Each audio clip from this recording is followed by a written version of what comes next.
ডিমের তো অনেক রকম রেসিপি খেয়েছেন বন্ধুরা, আশা করি টক কোনো দিন খাননি। একবার এরকম করে টক বানিয়ে খেয়ে দেখুন, গরমকালে ভাতের সঙ্গে দারুণ লাগে খেতে। তা এটা বানানোর জন্য প্রথমে এখানে কিছুটা পাকা তেঁতুল একটা বাটির মধ্যে দিয়ে কিছুটা জল দিয়ে ভিজিয়ে রাখবো। আর এদিকে একটা বাটির মধ্যে কিছু গুঁড়ো মশলা নিয়ে নেব। জিরে গুঁড়ো, ধনিয়া গুঁড়ো, লঙ্কা গুঁড়ো, হলুদ গুঁড়ো, আর বেশ কিছুটা চিনি, আর পরিমাণ মতো লবণ। সবটা এখানে পরিমাণ মতনই দিতে হবে। দিয়ে সামান্য একটু জল দিয়ে খুব ভালো করে এটাকে মিক্স করে নেব। তেঁতুলটাকে খুব ভালো করে গুলে নিয়ে ওটাকে ছেঁকে নিয়েছি, দেখুন ঠিক এরকম করে ছেঁকে রেখেছি। আর এখানে মশলা পেস্টটা মিক্সড করে রেখেছি। আর এখানে 3টে ডিম নিয়েছি, আর এইভাবে করে কেটে নিয়েছি যাতে এর মধ্যে মশলাটা ঢুকতে পারে। এবার কড়াই বসেছি, কড়াইয়ের মধ্যে বেশ কিছুটা সাদা তেল দেবো। আমি রান্নাটা সাদা তেলে করব। এবার তেলের মধ্যে সামান্য একটু লবণ দেব, আর সামান্য একটু হলুদ গুঁড়ো দেবো, দিয়ে খুব ভালো করে মিশিয়ে নেব। নিয়ে এবার ডিমগুলো একে একে ছেড়ে দেব, দিয়ে নাড়াচাড়া করে এপিট টপিট লাল লাল করে ভেজে নেব। ডিমগুলো হালকা লাল করে ভাজা হয়ে গেছে, এবার ডিমগুলোকে তুলে নেব।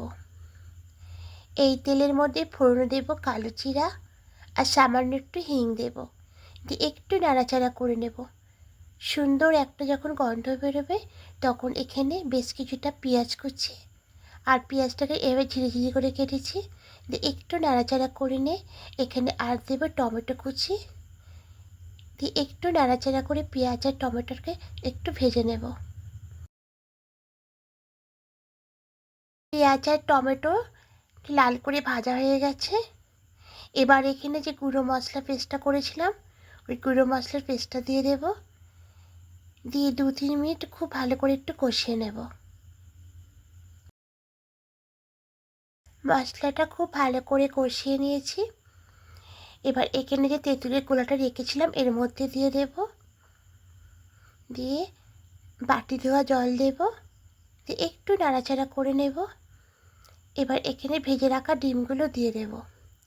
ডিমগুলো দিয়ে খুব ভালো করে এর সঙ্গে মিশিয়ে নিয়ে একটু নাড়াচাড়া করে নিয়ে এবার ঢাকা দিয়ে দেব, আর ঢাকা দিয়ে কিছুক্ষণ হতে দেব।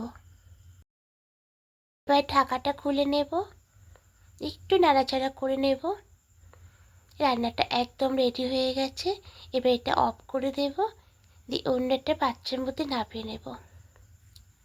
তাই বন্ধুরা, আশা করি এরকম অনেকেই রান্না করে খাননি ডিমের টক। একবার করে দেখবেন, কথা দিচ্ছি এতটাই ভালো লাগবে খেতে। আর গরমের সময় যদি এরকম ডিমের টক থাকে তাহলে ভাতের সঙ্গে দারুণ লাগে খেতে, আর কিছুই লাগবে না, এই দিয়েই ভাত খাওয়া হয়ে যাবে। আর যদি বন্ধু রেসিপিটি ভালো লেগে থাকে অবশ্যই লাইক করবেন, এটা কমেন্টে জানাবেন। আর যারা নতুন বন্ধুরা দেখছেন এখনও পর্যন্ত সাবস্ক্রাইব করেননি তাদের কাছে অনুরোধ রইল সাবস্ক্রাইব করে পাশে থাকার জন্য। আমিও আপনাদের পাশে থাকবো, আবার কোনো রেসিপি নিয়ে চলে আসবো। আপনারা ভালো থাকবেন, সুস্থ থাকবেন। আজকের মতো